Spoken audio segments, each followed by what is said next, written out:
Hello, everybody out there, and welcome back. Brad, we made it for another episode of the Daily Leader Indeed. here.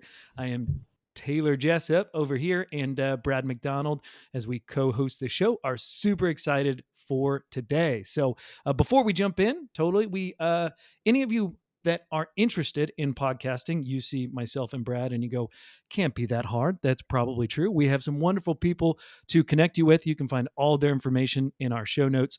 Jesus with Video Pilot and April Norris, who took care of our amazing audio, all the music that you find at the beginning and end. We also have a sponsor, Ellery May, lighting a tiny fire in your house that is scented candles. That is my wife.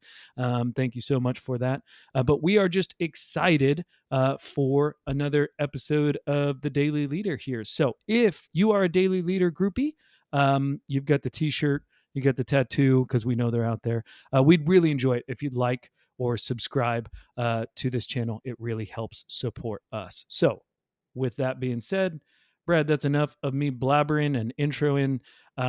I am pumped to dive in. Our guest today is, from my experience with her so far, is just amazing. Elizabeth, I'm so excited. So Brad, can you kindly introduce our guest today? I absolutely can. Yeah, I'm really excited. I've been looking forward to this episode now for about a month or two. And our guest today is Elizabeth Dixon. She is a speaker and an author and an entrepreneur.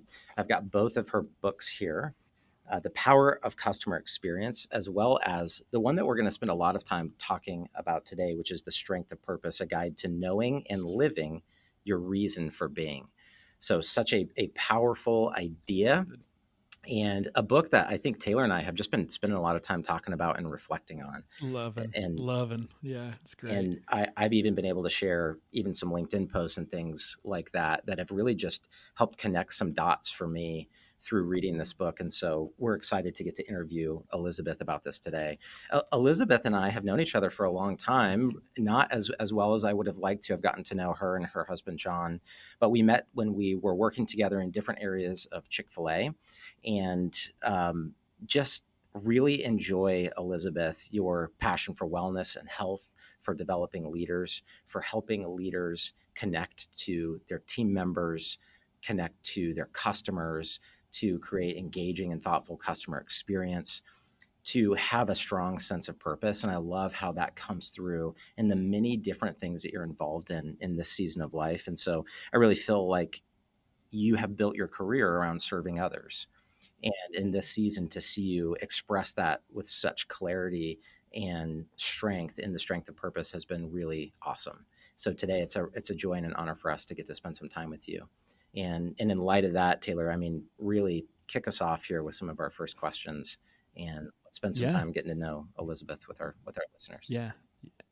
No, I am super stoked. Love the Strength of Purpose. Have just loved diving into that. I'm super excited for today. So, Elizabeth, with that, would you mind taking a little bit and just kind of telling us your story for all of our listeners and our viewers out there? Kind of, what was your life, education, like any way that you want to go? But like, hey, how do we get to know you? Who's Elizabeth? Elizabeth at her youngest, I'll take you back to my little 5-year-old self. I was a spunky little gal, a ballet dancer. I love to perform. I had a Fisher Price kitchen set, plastic. I actually kept it in such good condition that I was able to give it to my daughter to use. But I had the whole thing. I had the stove, I had the refrigerator, I even had the ironing board.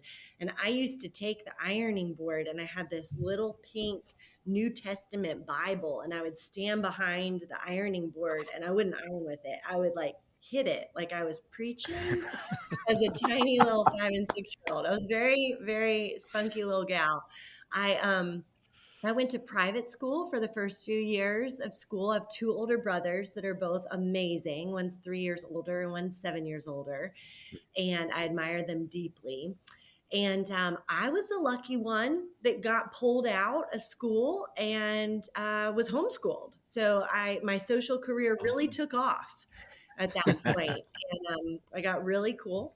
And then I went back into private school in 9th grade. I went to a Christian college. So one could say I was pretty sheltered for the first part of my life. And then I thought that I was going to get my diploma and a engagement ring, like all in the same week. That was just kind of the culture of the school I went to. It was like, you graduate, you get married, that's what you do. And some even called it an MRS degree at the time, like a Mrs. degree. But it was That's well really said. interesting because I thought my dream was to be a wife and a mom. And that was my deep, deep dream and desire. But there was this whole additional opportunity for me in the business world. And I thought everybody had those kind of skills. I thought everybody saw the world like I saw the world. And that meaning that when there was a need or an opportunity for something, I wanted to chase it. And so while I was in college, there was not a fitness program of any sort, and except this little tiny weight room with hammer strength equipment, and girls felt super intimidated going in there.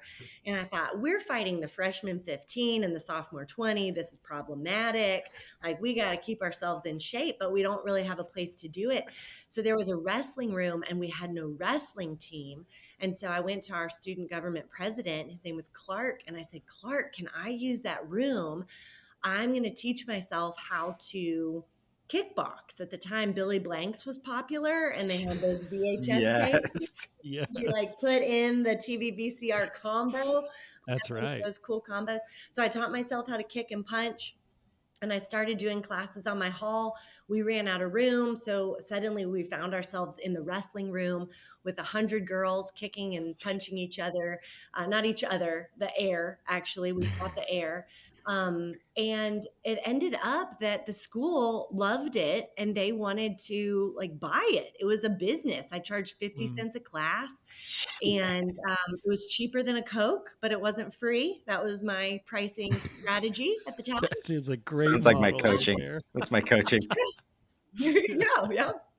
And it was so much fun. And I thought that's how everybody is. That's kind of how I saw the world. But it turned out that I had a gift in business. And that was something that the Lord had a whole path for me for. So after college, I started working at Chick-fil-A. I was 21. My role was to start a wellness program for them. That was my major in college. So 10 years, started a wellness program for Chick-fil-A, started a few businesses along the way that were fun. Sold one, ended a few, learned a lot. And then I transitioned into marketing to lead hospitality for the company. And then about 2 years ago, Dan Cathy, our chairman, asked me to come and work for him and help bring to life some of his visions at Trilith, which is now the largest movie studios in North America. And I love to write and I love to speak. I need a lot of help writing. I'll say that. It's a little bit more of a discipline for me. And then my family, our 8 and 10-year-old and my husband, John, in which we have a Chick-fil-A-ship. It was a thing. We met at Chick-fil-A. That's what we called it, Chick-fil-A-ship. Yeah. And we've been married almost 14 years, and we have an 8 and 10-year-old, and the 4 of us, my husband and kiddos, we just launched a sleepwear company. We'd been working on it for about a few years, and we just launched that a few months ago. So we are learning so much about retail and e-commerce and all of the things, which are super, super fun. So that's a little bit about me. Oh, that's awesome.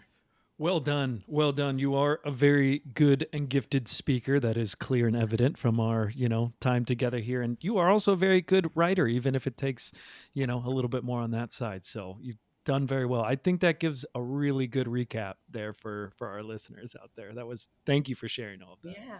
I loved when you launched SlumberSleepwear because the tagline that I saw first was "Fight the Frump." And I was like, I was just like, Elizabeth is going to crush it. This is going to become unhinged. I'm sure it might not feel like that on some days, but just give it time. Once people start seeing Fight the Frump, there's going to be a virality to that. It would take off. I hope so. That was my tension. I was like, I'm in my late 30s, early 40s here. I do not want to frump out. Like, I just have seen it happen. And suddenly you're like, that's where the movement was invented. Like, ugh. So Yep. like, we can stay stylish, ladies. Come on. We got to That's fight right. the frump and dressed in our best. I love that. So I'm always comparing myself to Taylor's muscles because Taylor is a very fit. But what he doesn't, so he's like 90 days away from twins, Elizabeth. So he's about to engage in the dad bod experience with me. And I'm going to feel better about me as he feels worse about him, which is what I'm. It's not going to happen, Brad, because I've already ordered plenty of Fight the Frump for myself in SlumberSleepwear. So I'm ready to go as soon as the girls get here. So I love that. That's awesome. All right, guys. Well, you guys are too fun. So Elizabeth, let's get real serious again here. And I mean, let's kick this off So by just serious. tell us your purpose. You've Mm. written this book, you've done all of these incredible leadership endeavors, but what has been the foundation and the rooting for you as you've engaged in these things? I'll start by giving a caveat that it took about 4 to 5 years of hard processing Mm. to get to the words that I use to define my purpose. And those, 4 to 5 years came after a good 35 years of life. And so actually just last night I was with some amazing friends and we were talking about the book and we were talking about their purpose. And one of them said, like, I feel like I'm supposed to have this come to me easily. And I said, well, it took me 4 years. And you could just see the relief on her face, like, okay, good. So I'll share my purpose with you, just knowing that it was a wrestling for years. But mine is to reflect Jesus by galvanizing people and ideas for good. And words are really important to me. And I don't have the best memory ever. So I have to make it tight and with as few words as possible. So, what that means to me is that a huge part of my life is my faith. And I believe that I am here for a reason as a daughter of God. And the huge part of my purpose is to be a reflection of Jesus. I'll never be perfect, but I would love to be a reflection of him. And galvanizing people and ideas is something I love ever since I was that little spunky, 5 and 6 year old pounding the little ironing board. Galvanizing people and ideas for good is really, really important to me. I'm kind of that friend that when you say, so I have this idea, something I want to do, I pick up my pom poms and I'm ready to help cheer you on because that's a part of who I was created to be and what I was created to do. And when all of that can be for good, I think our society needs that. So that's my purpose. That's amazing. I love that. I love one of our core values is clarity. And so we really want people to walk away from these podcast interviews with just a stronger sense of clarity around the discussions that we're having. So what is leadership? What is purpose? And I think the clarity that comes out in your purpose statement is such a great demonstration of that value. When you reflect, Elizabeth, on the journey that you've been on as a leader, the journey to establish a strong sense of purpose, who are some of those people that have had a profound influence on you and the woman that you've become and the leader that you've become? Oh, there's so many. There's so many. My parents, immediately. I have amazing parents who, let's see, they've been married for 50 years now. My dad has a power, talk about clarity. He has a power of clarity and simplicity. And I remember when I was little, we joke about this now, but I was back to that little spunky gal who had like 100,000 words to say in a day. And I remember he used to, when I would start talking to him about something, he would say, hey, tell me your point first. And at first it was really hard for me to learn to do that because I had so many things, so many words to say to describe whatever it was that I wanted to tell him.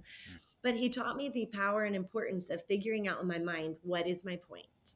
And then describing and adding all the words and stories and elements to it to make that point. So my dad taught me clarity and simplicity. My mom is very discerning, a very great person to process with. Dan Cathy, the vision that he can set and the way he can galvanize people. I was with a few people the other day and they said, you spend 15 minutes with him and you're ready to run through a wall for something. You're just so excited. And I said, why do you think that is? Like, why does he have that effect from, their perspective? And they said he's so humble and relatable, and he can cast such a big vision that you actually believe it's possible. And so he's taught me so much about being able to cast vision and rally people and move them forward. Hort Schultze was my mentor, still is my mentor. He and his wife, Sherry, are incredible. And his ability, again, back to simplicity and clarity and humility, he would open every Ritz-Carlton.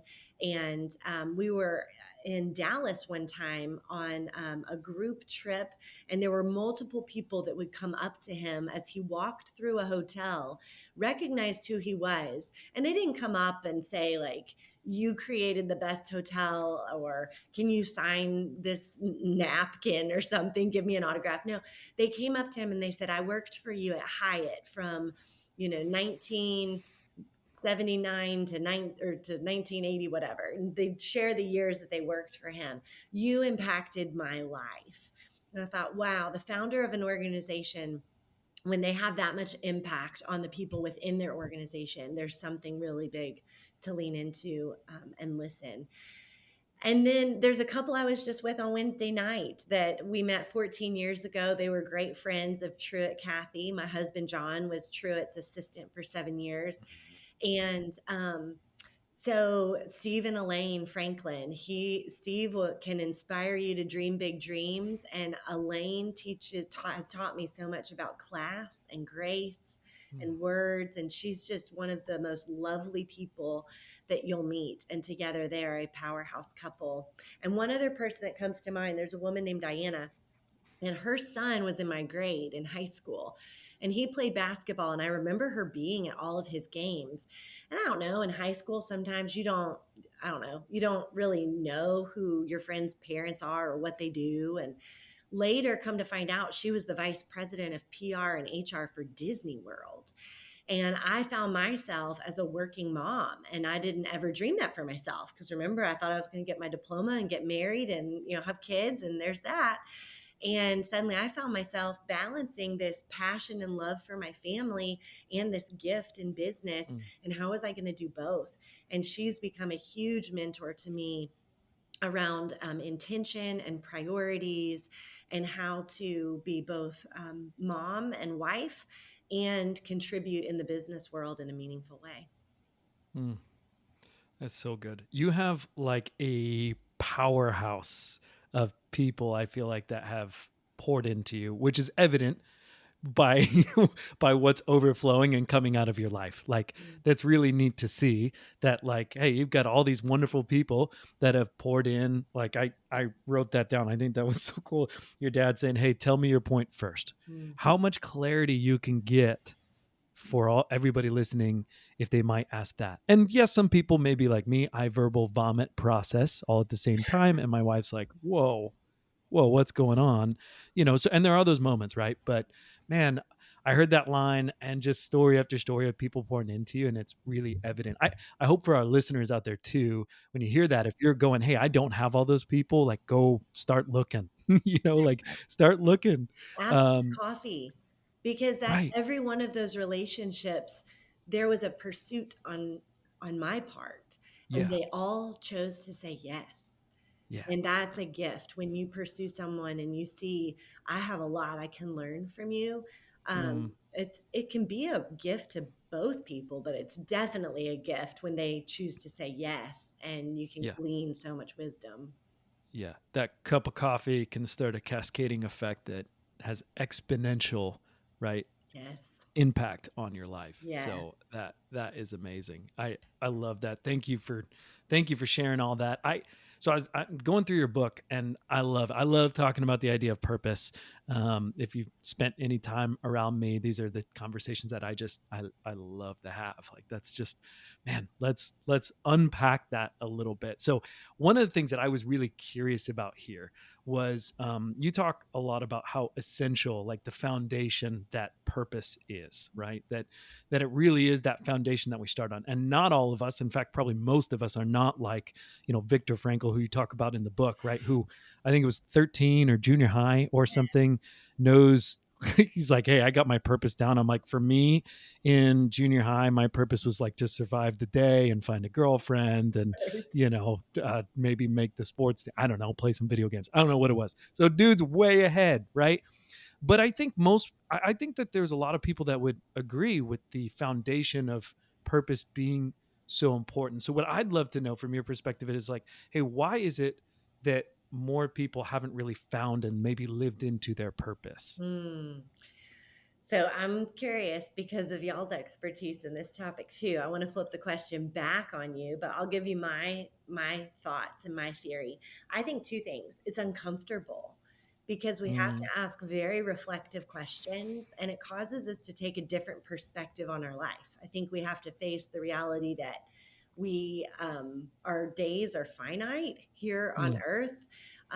There are consequences to the choices that we're making, and they can be good consequences and they can be bad consequences, but it's really uncomfortable to start excavating all of that. And it can be easier to just stay on the surface and go from thing to thing and feel really good about being busy and hope we're being effective, but just kind of stay at that top line. It's uncomfortable to go deep. And it's also, like we said before, it's not necessarily quick.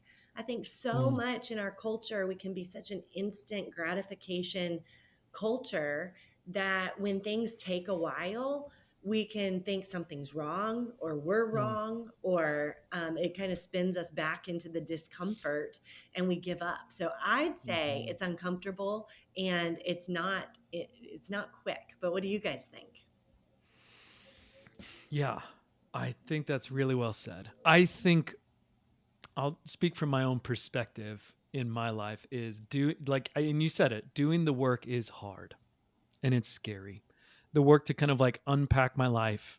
And even for me, I know a lot of times I'm trying to keep myself, I guess, safe in a way, because if I say yes to my purpose, that means that I could fail. If I don't have that, if I don't have the true north, then I can just kind of go along from thing to thing, right? I can go from one thing to the next, and I don't ever have to have the pain of failure, but I never necessarily have the guiding force of that purpose being my direction.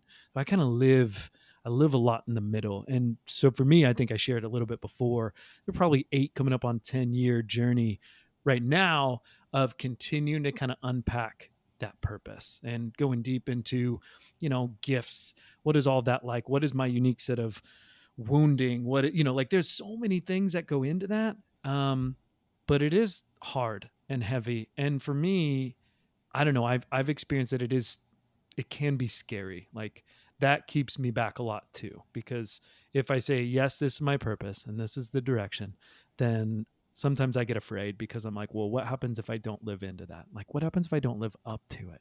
So 100%. And I think, Brad, I'm curious what you're going to say.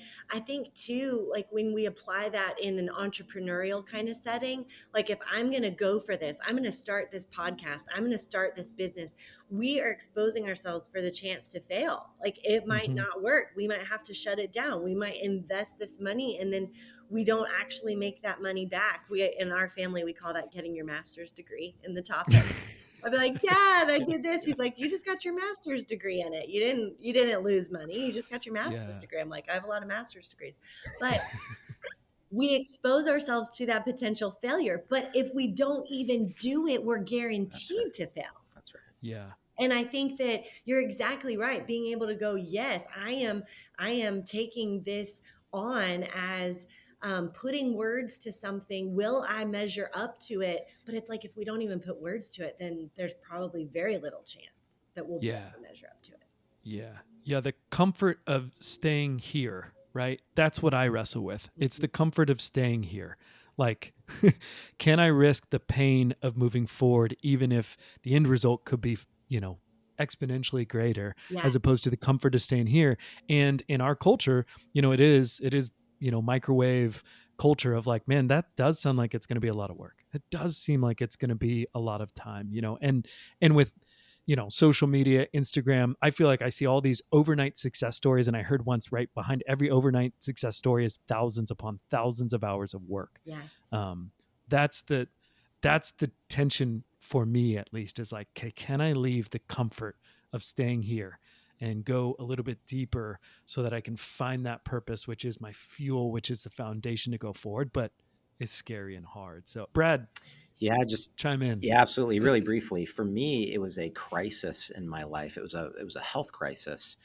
I was hospitalized due to an acute disease that I was diagnosed with called ulcerative colitis. And I'm not going to get into that. Don't Google it. It's not a fun thing to engage with. And an acute crisis led me to the hospital. And then from that, I had a period of about 90 days that was completely horrible physically for me. And so that crisis caused me to confront the question of, what in the world am I doing? Spinning around this rock all over the galaxy every day, getting up, sun comes up, sun goes down, wind blows left, wind blows right.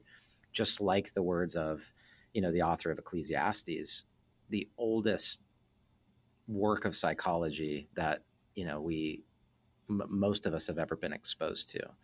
And those questions just became so real to me as I had trouble getting out of bed in the morning and trouble making it through, even a half a day of work, and trouble sleeping at night, and new anxiety and weight loss and all these terrible things. Wish I could engage in some of that weight loss in this season of my life, but you're doing pretty well. You're doing pretty well. Don't be so hard on yourself. And I see those Apple updates. Yeah, you do. That's good point. So that led me to, over a season of time, really discerning like a mission for my life.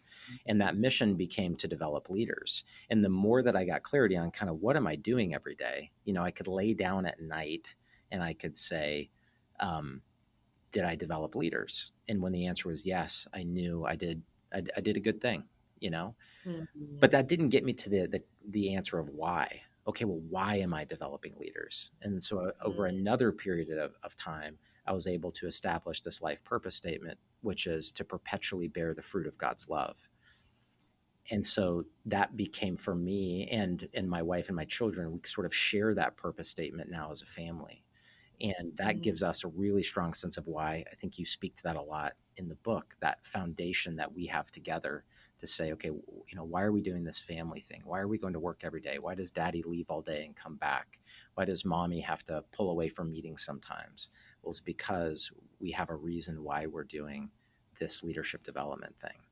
And so that's been my journey. And Elizabeth, I think your book was super helpful for me to look like a grid or like a lens at some of those statements that Beck and I have created, and to do just some great evaluative work and say, where could we improve some of this? Where could we really dial in some of our daily rhythms to make sure we're aligned? And so to me, though I already had some of that purpose statement created, it was a really helpful exercise for me to just evaluate how well we've been implementing that.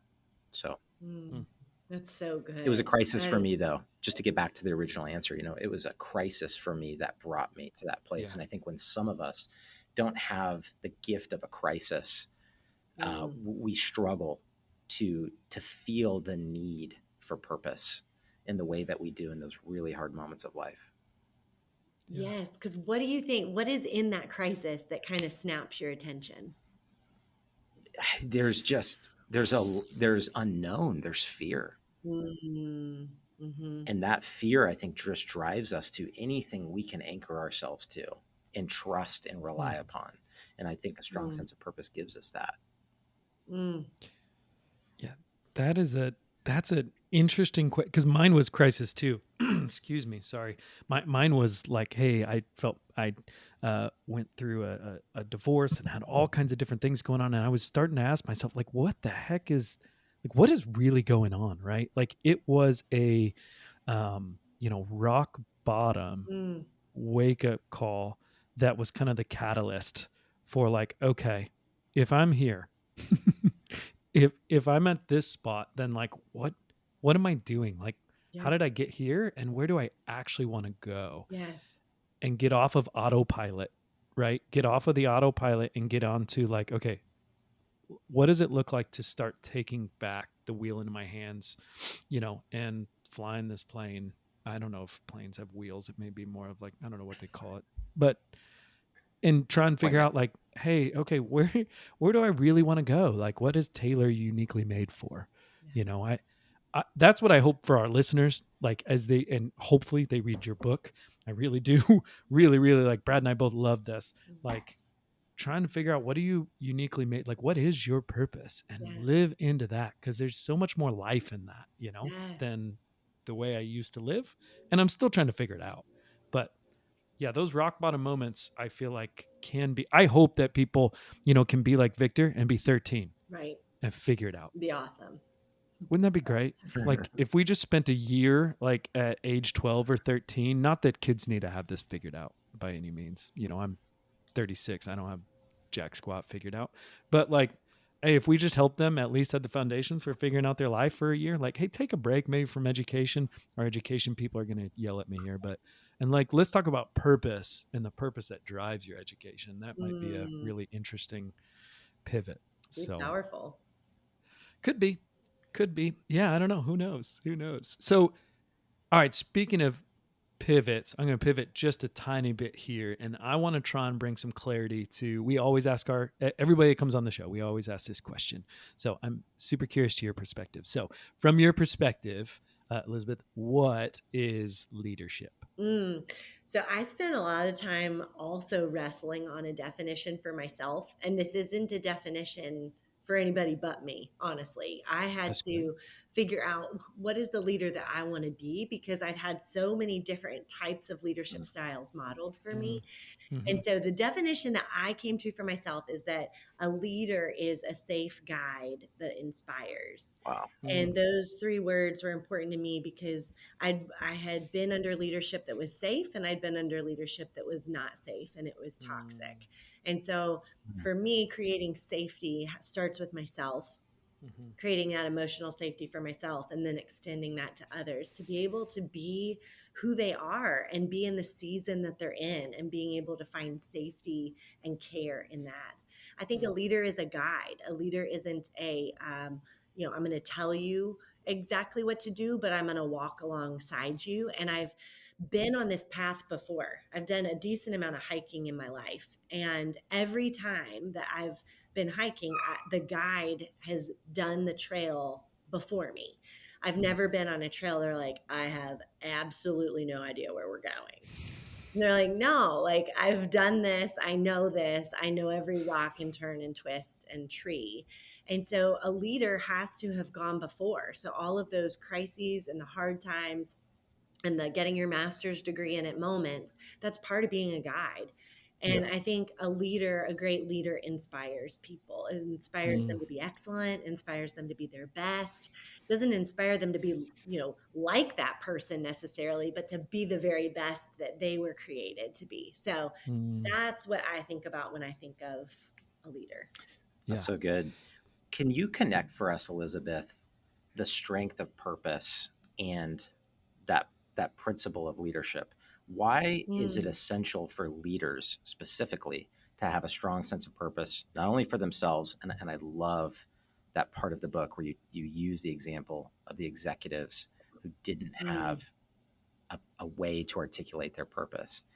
And so why is it important for leaders, and why is it important for organizations? So let's go to this little analogy of hiking. Would you rather have a guide who's never been on the trail before and doesn't know why they're on the trail? Or would you rather have a guide that knows why they're on the trail and has been on it before? And I think the same is true for our purpose. Would we rather follow a leader who knows why they're there and what they're doing? Or would we rather follow a leader who has absolutely no clue why they're doing what they're doing? And that story of that event with these global leaders, and they were asked this question of what is your purpose? And I was geeking out. I was like, this is going to be so cool because they're going to tell us their personal purpose. how vulnerable, how authentic. This is awesome. And they had 3 separate attempts, and all they could say was their job description. And I thought the tragedy in that is that, yes, we need to know what we're doing, but we have to know why we're doing it. And that's our purpose. And that why can translate into different jobs. It can translate through retirement. It can translate through seasons with younger kids and older kids. Like, it's so important that leaders know their personal purpose, because they want to be that guide. They need to know why they're doing what they're doing, so that their people have that trust to be able to follow. And they're modeling for their people this opportunity, not just to take their purpose from their work, but to be able to bring their purpose into their work. And there's a lot of power there. That's so good. How do you think, and you can maybe draw some principles from the book if you'd like, how do you think we help leaders in particular discern their purpose? It's really interesting. I got to spend time with 2 different groups this week. One was at a book club at a bookstore, and another was a very close group of friends. And with both groups, I found this interesting, because one person in each group they felt safe enough to verbally process their confusion almost about, like, these are things that are really important to me, but aren't they kind of important to everyone else? And so what I'm trying to say in this is that a lot of times we can see in other people more clearly than what they can see in themselves. And in both of these instances, as people were sharing, everyone around them got these big grins on their faces. And we're like, yeah, that's unique to you. That's special to you. That's a part, not the totality, but that is a piece and a part of your purpose. So as leaders, we can help them by speaking those things that we see over them, the positive things. You're uniquely gifted in that. Not everybody can do that. What is it about that gift that you're really passionate about and can align to your purpose? What about your past and the hard things you've been through is a part of your purpose and what you want to do moving forward in the future? So we can speak those things that we see over them, and we can ask them great questions. Some of the questions in the book too, of just being able to let them process and share their thoughts, can be a real gift. I love that. It's super well said and tangible. And I like that we can start applying that just kind of right away if we're leading our teams. So why does, I guess, our purpose define our work? You've touched on it a little bit. Why does it? So we have a choice, because we can let our purpose, is that idea of, like, we can pack up our purpose and we can take it with us to our work. We can bring our full selves, as a lot of people would say. We can bring all of that and live that out through our work. Or we can be unclear and not know and show up to the job, and we can try to extract our purpose from our work. And there's a massive difference in those two. When we know our purpose and we bring it to our work, we're going to elevate the organization. We're going to elevate our team. We're going to pour our heart and soul into what we're doing, but it doesn't define us. When we extract our purpose from our work, it actually starts to weave into our identity. I am my job. I am my role. I am my title.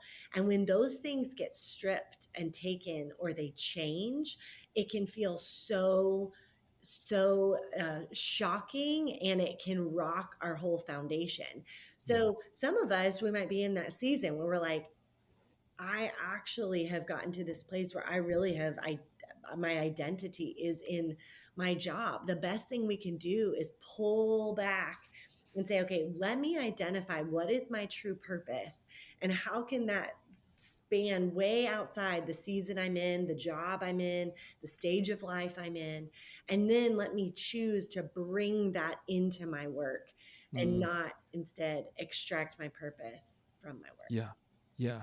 When you extract your purpose, it sounds like then you no longer are essentially in control of what you can control, right? So you are dependent on whatever is happening at work, which we all know is perfect every day. We've never had any work issues. Nothing's ever blown up. No problems have ever gone wrong for any of us. This is my degree in sarcasm, I so love I'm it. trying to catch up with your degrees, right? But then that is destabilizing, right? That is destabilizing to come in and to hope that I'm going to kind of pickpocket my ability to feel my purpose from all the things that are going on in work, rather than coming in with the foundation of purpose that you talk about, where it's going, okay, all right, I've got the foundation. So no matter the windstorm, the compass is still pointing this way, right? Yes. And that's Oh, freeing. gosh, I love that. I love that.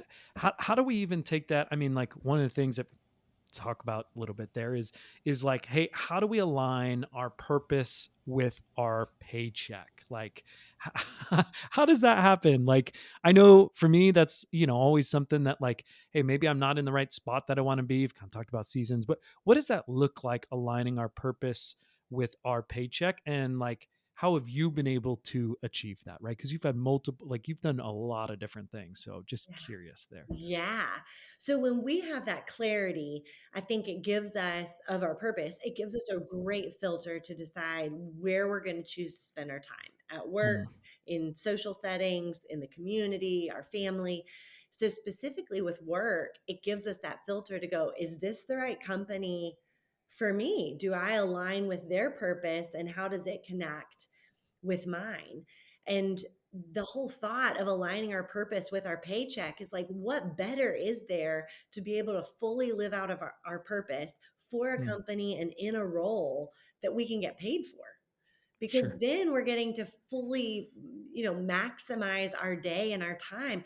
It's such a bummer. And I feel like Ken Coleman is a great leader and thought partner in, like, don't get stuck in a job that the only reason you're doing it is for the paycheck. Mm, There's an opportunity to be able to do both. And the responsibility is on both aligning to the right kind of company, but also having the right mindset. And so I was talking with a friend this week, and she was saying, in one of my hardest years of my career, knowing my purpose helped me fully live out my purpose, even though that season of the career was difficult. Because yeah. you're right, you can't always control all the factors around you, but you can control how you show up in them. And Yeah. so that's that win-win, when we can find that company that we believe in, the role that's a good fit for us, and we choose to bring our purpose into our work. Everything gets elevated by that. Yeah, no, that's so good. That's so good. And I think encouraging too, of like, if I can reframe my mindset to, hey, I have this purpose. And even if my job currently, right, doesn't 100%, like, if I can't leave my job tomorrow, which we're not telling everybody, hey, go put in your 2 weeks, Right. right? But if I'm clear on my purpose, then even if this is a season, I can still make my current job align, like my current paycheck align with my purpose, right? Yes. Even if in the long run it's not where I want to be. I think you talk about seasons and remembering, okay, this is only a season, Yes. right? For this season, can this job align with my purpose, right? To get me to where I want to go in the long term. So 100%. 100%. Because when we use those words, Brad, tell me again, you said it, pouring into, how did you articulate again your purpose? It's perpetually bearing the fruit of God's love is my purpose statement.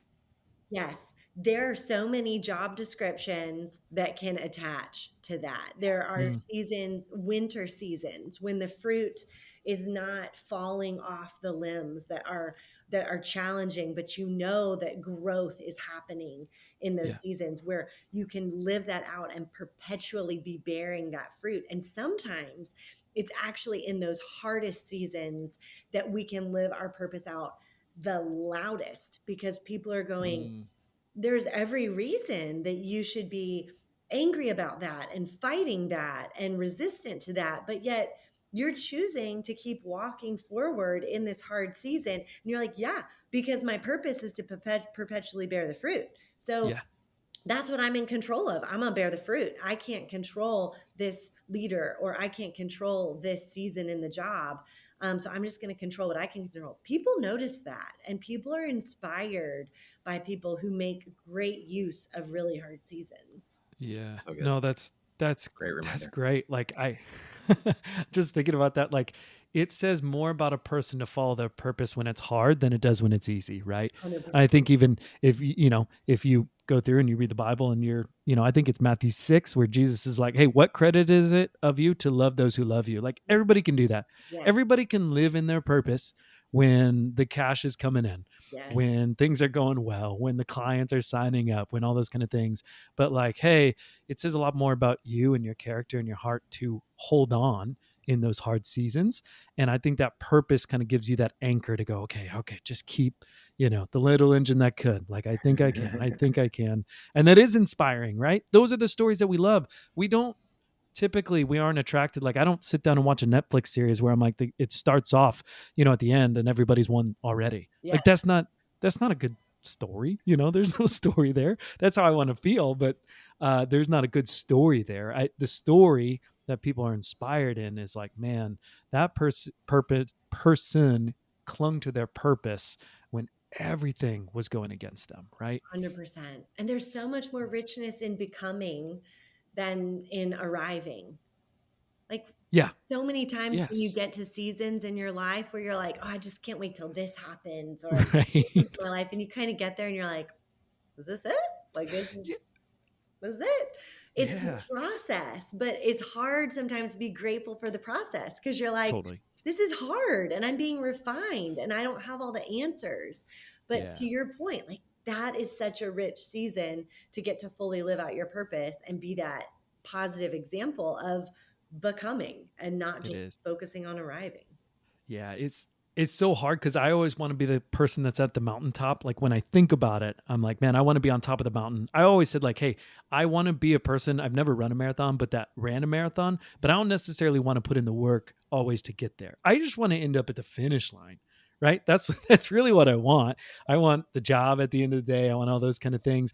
But realistically, right, we need to embrace the process Yes. of becoming. I had a buddy send me a little um what was it, just a picture one day of a big old mountain, which speaks to me a lot. And I grew up in Colorado in the mountains, and it just said, hey, never stop becoming. And I Mm, love that. I loved, and I also hate it. Honestly, I hate it because I'm like, no, I want to stop becoming. I want to arrive. Like, I want to be there. Let's be honest.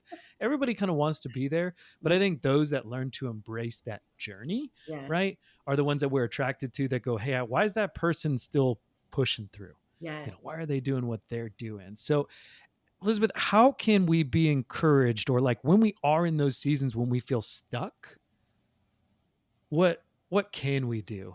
I think that stuck feeling can be miserable because you feel so out of control, which Yeah. I believe with every moment, day, and year added to my life that I actually have far less control than I like to think Yeah. I do. Yeah.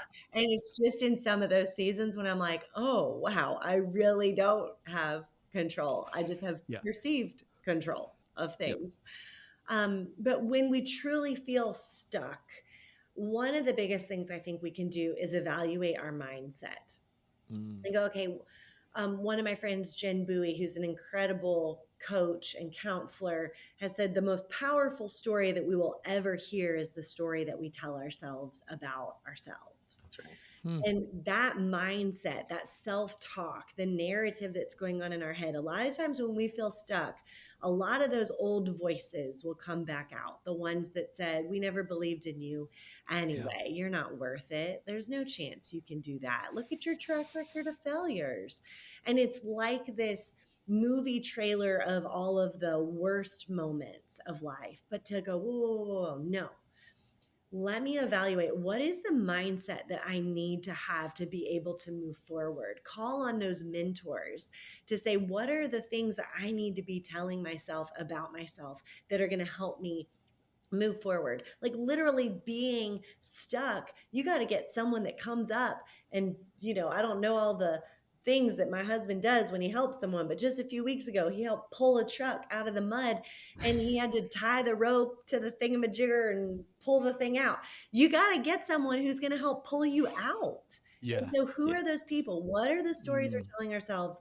Who are those people? And then how can we start to prepare for the future. I love to surf. I don't get to do it nearly as much as I would like to, but preparation today is getting us ready for when the wave's going to come. If we're not ready for the wave, if we don't know how we're going to push up on that board, if we don't have good balance, if we don't know where to put our feet when we're up, if we don't know how to direct the board once we catch the wave, we're not going to surf. We're just going to get pummeled by the waves. And so taking the time to say, what do I need to be doing today that's going to prepare me for the day when I'm not stuck? Because there will be a day where you are no longer stuck. Something's going to change. The job's going to change. The leader's going to change. The relationship is going to change.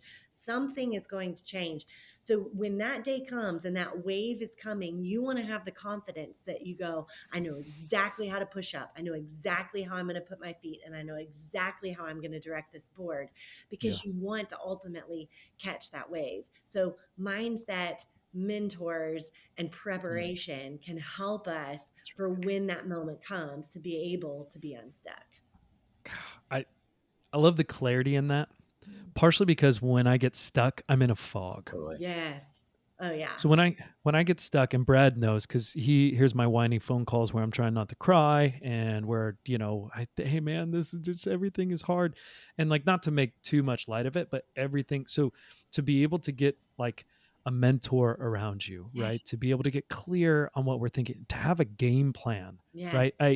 I always, I think the way I grew up thinking about counseling was like, okay, I go to counseling when I'm in trouble, when life is hard, rather than like, hey, what if we started to see that as like fire prevention rather than just putting out the fire? Yes. Right.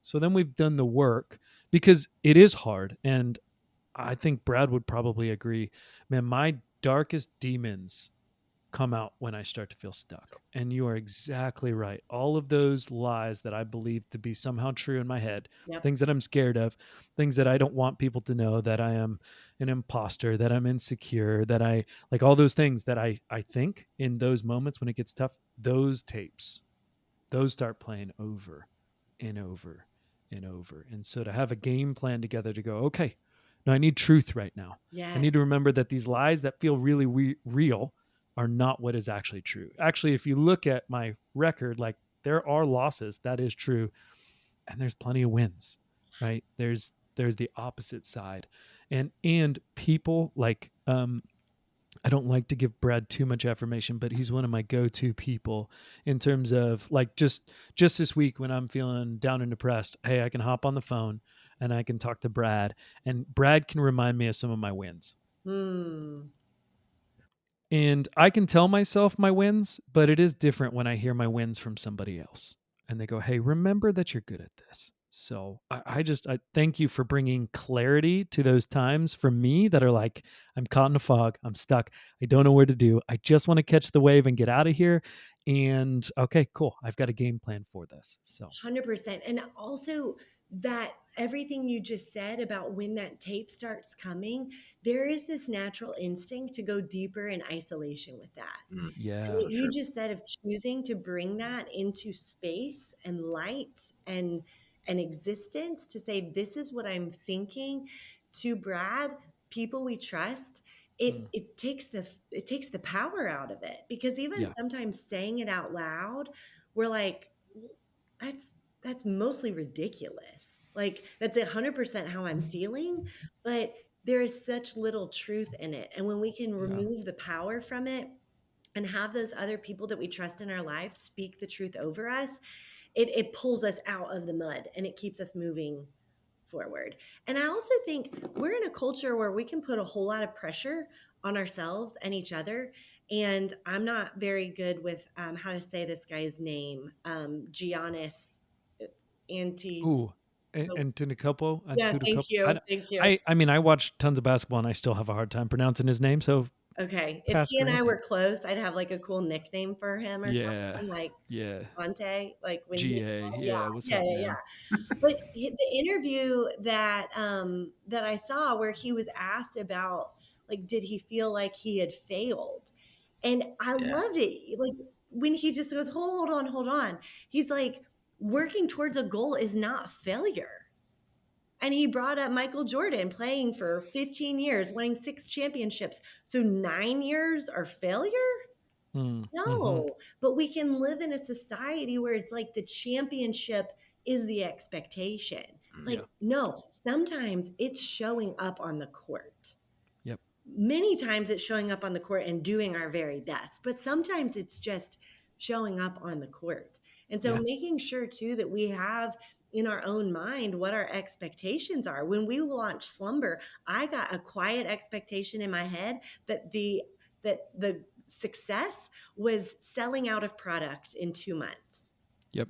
And when I did not, I was so frustrated and I felt like a failure. And it took my dad and my husband, John, being like, that is a insanely ridiculous goal to think that you can start a retail company and sell out of product in 2 months. So we can build these narratives in our head of what we're shooting toward that are unrealistic. And we can have other people put those on us, like that interviewer who asked the question about failure. And we've got to unwind those and make sure that we're being clear and realistic with truly what we're shooting toward. And then, like you said, have those people around us that can help pull us out of the mud when we need it. That's so good, guys. One of the things I want to share here is that my executive coach is a guy named Corey Carlson, and he has this phrase that he abuses me with in the best possible way. He says, "Brad, take out the head trash. Brad, take out the head trash."